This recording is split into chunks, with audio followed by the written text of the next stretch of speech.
First of all, I signed pro with Barry, and I was training actually in Belfast for the first part of my career, my professional career.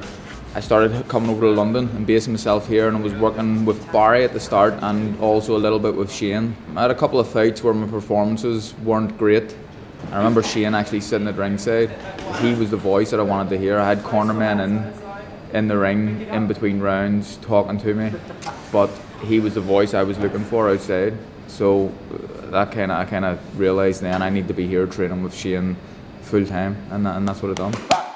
I was boxing in the Ulster Seniors in 2008, and Dad was in a change rooms, and he ended up rushing out. I mean, I'm on two or three fights after Carl, supposed to be like calming me down and stuff, and he leaves the dressing room just to go out and see what Frampton was like.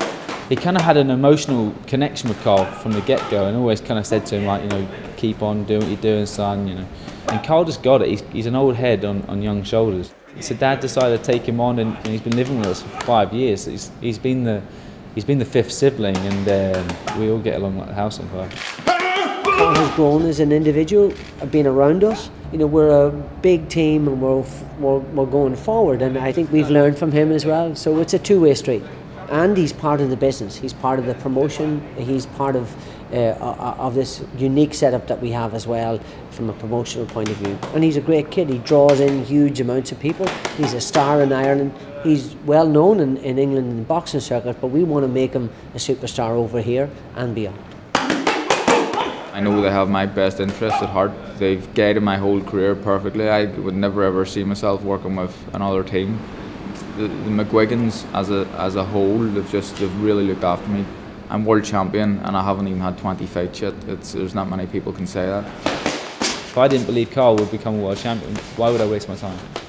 You know, so I've always had the belief, Dad's always had the belief, and he's going to actually fulfil what we said initially.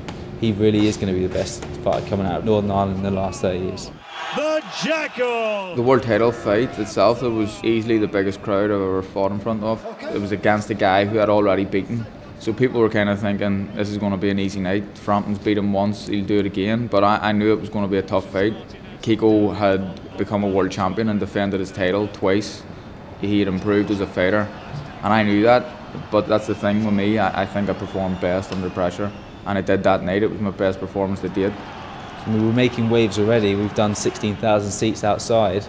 That was a huge event, broadcast in every continent in the world. So it was fantastic, and now it's just only going to get bigger and better. I'm just an average working class guy who's, you know, put a lot of time and effort into something that he loves, and I've done well. And I just want to keep these big nights happening.